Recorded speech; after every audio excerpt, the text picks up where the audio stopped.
Thank you very much for inviting me today. I've just got a short time to tell you a little bit about dynamic charging.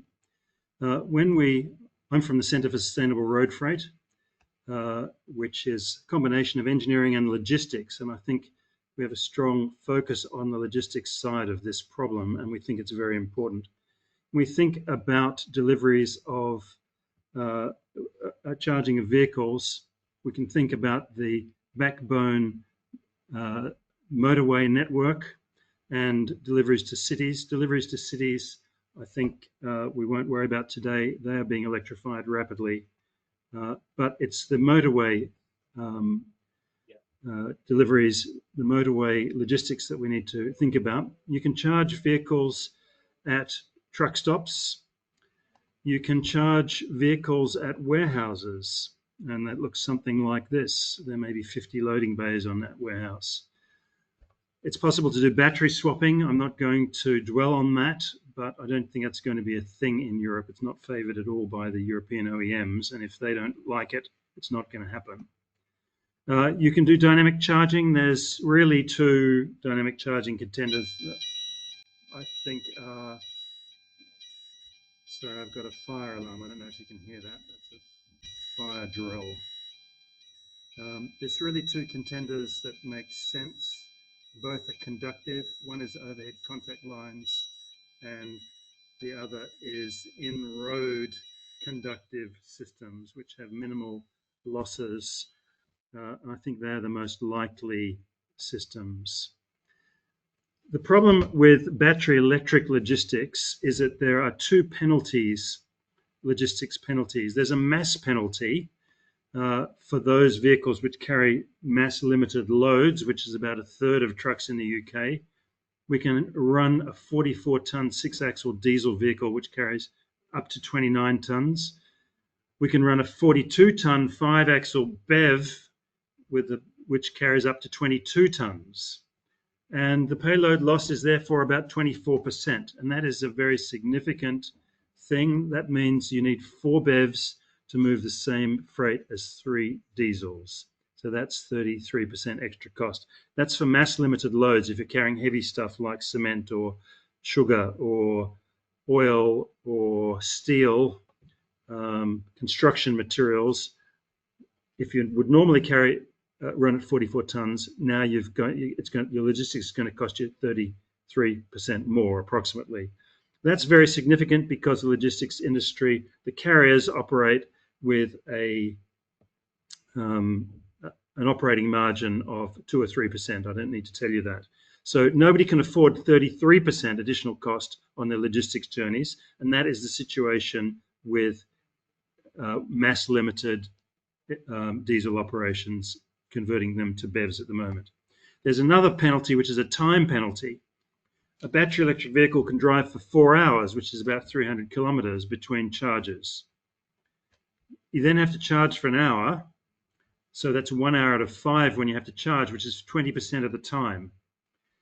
Most driver rest stops in the UK occur during logistics stops when vehicles are loading and unloading. So if you have to stop on the motorway at a charging stop, you're going to add 20% to the cost of your logistics. And that is not affordable either. So the outcome of this is either you have to charge during the driver break at logistics facilities, which requires a large grid connection, or you have to take an extra stop at a public charging point, which adds 20% additional cost to your logistics. Now, all the companies that I speak to, and that's quite a lot, logistics companies, none of them are interested in charging at public charging points. They all say they need to put those grid connections into their warehouses. If we think about how many warehouses there are that need that, this is a map of the UK. There's 28,000 warehouses, 6,000 retail locations, 14,000 factories. If you look at a warehouse, and here is a Google map aerial photo of a warehouse, you can see all the trucks at the loading bays. You can count the loading bays. You can plot a graph of the area of the warehouse against the number of loading bays, and you can see that some warehouses have up to 100 loading bays. we've got a big database of the areas of all industrial facilities in the UK. And so I can tell you that from this analysis that we've been able to do, that there are about 20,000 facilities in the UK that are greater than about 2,000 square meters, and they need electricity connections in the range of 4 to 20 megawatts to charge all the vehicles at all the loading bays. So we're talking about 10,000 facilities probably with, in the end, with 4 to 20 megawatt grid connections required. So that is a really serious problem, providing those grid connections. So here's a summary of what if you have warehouse charging. The warehouse needs a 4 to 20 megawatt grid connection. All the warehouses need that. And if you think about the key statistics, we've got about 10,000 warehouses with that. The vehicles have to have big batteries because they've got to travel for 4 hours at a time. They need 600 kilowatt hour batteries to do that. There's 200,000 trucks in the UK which have to have big batteries if you do this. That means you've got high cost vehicles, you've got reduced payload, 29 tons down to 22 tons, and you have to have 10 to 25% more trucks delivering today's logistics. If you power an electric road system, this is an analysis of our proposed electric road system for the UK. It's the smallest electric road system on the most trafficked roads. So the dark lines are the motorways. The lighter colour lines are the transmission lines in our electricity grid in the UK.